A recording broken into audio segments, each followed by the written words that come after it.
السلام علیکم ورحمۃ اللہ۔ امید ہے آپ خیریت سے ہوں گے، جہاں رہیں خوش رہیں، آباد رہیں، اللہ آپ کو اپنے حفظ و امان میں رکھے۔ آج ہم بات کریں گے اطمینان قلب پہ، اور ساتھ میں ہم بنائیں گے دوپہر کا کھانا۔ کھانے میں ہم بنائیں گے چاول، اور کڑی پہلے سے بنا کے رکھی تھی، تو چاول اور کڑی کس کس کو پسند ہے یہ بھی بتائیے گا۔ تو آئیے آتے ہیں آج کے موضوع کی طرف۔ آج ہم کیا سیکھیں گے، آپ نے ویڈیو آخر تک دیکھنی ہے، ہو سکتا ہے آپ کو یہ فائدہ دے، اچھی لگے تو لائک بھی کیجیے گا، کمنٹ بھی کیجیے گا، اور سبسکرائب بھی اور شیئر بھی کیجیے گا، ہو سکتا ہے کسی کا فائدہ ہو جائے۔ آج ہم جس موضوع پہ بات کریں گے وہ ہے کہ ہم خوش کیسے رہ سکتے ہیں، ہم مطمئن کیسے رہ سکتے ہیں، اور ذہنی فکروں سے آزاد کیسے ہو سکتے ہیں۔ اصل چیز ہے اطمینان قلب، دل کا اطمینان، دل کا سکون۔ اور اس کا راز کیا ہے؟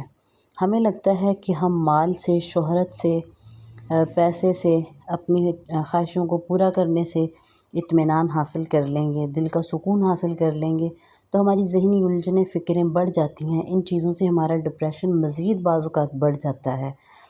تو سب سے پہلی چیز جو ہے، سب سے اہم اصول پہلا جو ہے، اپنی زندگی میں اذکار کو شامل کیجئے۔ اس سے آپ ہلکے پھلکے رہیں گے۔ نماز قائم کیجئے، چھوٹے چھوٹے ذکر اذکار کیجئے۔ اس سے کیا ہوگا کہ آپ اللہ کی حفاظت میں رہیں گے، اور آپ کا دل اطمینان میں رہے گا۔ اللہ خود قرآن میں فرماتے ہیں، الا بذکر اللہ تطمئن القلوب، خبردار، اللہ کا ذکر ہی دلوں کو اطمینان دیتا ہے۔ دوسرا ہمارا اہم اصول ہے، وہ ہے شکر گزاری۔ ہمارے اندر شکر گزاری کی کیفیت ہونی چاہیے۔ اللہ نے جتنی نعمتیں دی ہیں ان کا اظہار کیجئے، اللہ کا شکر ادا کیجئے کہ اللہ نے مجھے بہت نوازا ہے۔ اس سے کیا ہوگا، آپ کا دل اطمینان حاصل کرے گا کہ اللہ تعالیٰ نے مجھے بہت دیا ہے، اور یہ دل کا اطمینان ہی ذہنی صحت کے لیے ضروری ہے۔ اگلا ہمارا اہم اصول ہے، وہ یہ ہے کہ ہم قناعت کرنا سیکھیں۔ قناعت، جو اللہ تعالیٰ نے دیا ہے اس پہ مطمئن رہیں کہ اللہ نے مجھے جتنا دیا ہے میں نے اسی میں گزارا کرنا ہے، اور میں نے اس میں کیسے مینیج کرنا ہے، اور کیسے میں نے اس کو استعمال کرنا ہے صحیح طریقے سے۔ سب سے اہم اصول جو ہیں، وہ اگلے 2-3 اہم اصول ہیں۔ ان میں اہم اصول ایک ہے، یہ ہے کہ اپنا موازنہ کسی کے ساتھ نہ کریں کبھی بھی۔ جو انسان اپنا موازنہ لوگوں کے ساتھ کرتا رہتا ہے، مجھے لگتا ہے وہ کبھی خوش نہیں رہ پاتا۔ ظاہر ہے اب دنیا میں چیزیں تو ختم نہیں ہونے والی، اور نہ ہی سہولیات، جیسے آپ نکلیں گے آگے آگے ٹائم گزرے گا، چیزیں تو اور کی اور بنتی رہیں گی۔ ایسے ہی ہم اگر لوگوں سے موازنہ کرتے رہیں تو ہم ڈپریشن میں جاتے جائیں گے، ہماری الجھنیں بڑھتی جائیں گی۔ جو ہے بہترین ہے، آپ کو جو اللہ نے بنایا بہترین بنایا، جو دیا وہ آپ کی اوقات سے بڑھ کے دیا۔ اس بات کو اپنے ذہن میں رکھا کریں۔ آپ ہیں، اللہ نے آپ کو الگ بنایا ہے، اس بات کو بھی ذہن میں رکھا کریں۔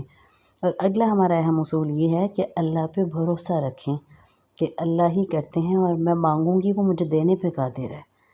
میں مانگوں گی وہ مجھے دینے پہ قادر ہے، اتنا یقین تو اللہ کی ذات پہ رکھیے کہ میں جو بھی مانگوں گی وہ مجھے دے گا، اور جو نہیں دے گا وہ میرے لیے بہتر نہیں ہے۔ اصل چیز ہے کسی بھی چیز کو پا کے اطمینان حاصل کرنا نا۔ جب ہمیں ساری چیزیں مل رہی ہوں، اطمینان ہی نہیں ہے، تو پھر ہم نے ان ساری خواہشات کو پورا کر کے کیا کرنا ہے؟ اور آخری بات جو ہے وہ یہ ہے کہ اللہ سے دعائیں مانگتے رہنا کہ اللہ مجھے قلب مطمئنہ نصیب کر دے، میرے نفس کو نفس مطمئنہ بنا دے۔ امید ہے آج کی باتیں آپ کو پسند آئی ہوں گی۔ مجھے یقین ہے اگر آپ ان اصولوں پہ عمل کریں گے تو بہت حد تک ذہن آپ کا ریلیکس ہو جائے گا، آپ پرسکون ہو جائیں گے اور مطمئن ہو جائیں گے۔ اگر آپ کو ویڈیو اچھی لگی ہو تو لائک کیجیے، اچھا سا کمنٹ کیجیے، چینل پہ نئے ہیں تو ضرور سبسکرائب کیجیے تاکہ آپ کو اس طرح کی ویڈیوز ملتی رہیں۔ بتائیے گا آپ کو یہ سمپل سے میرے چاول کیسے لگے ہیں، اور چاول کے ساتھ کڑی کس کس کو پسند ہے۔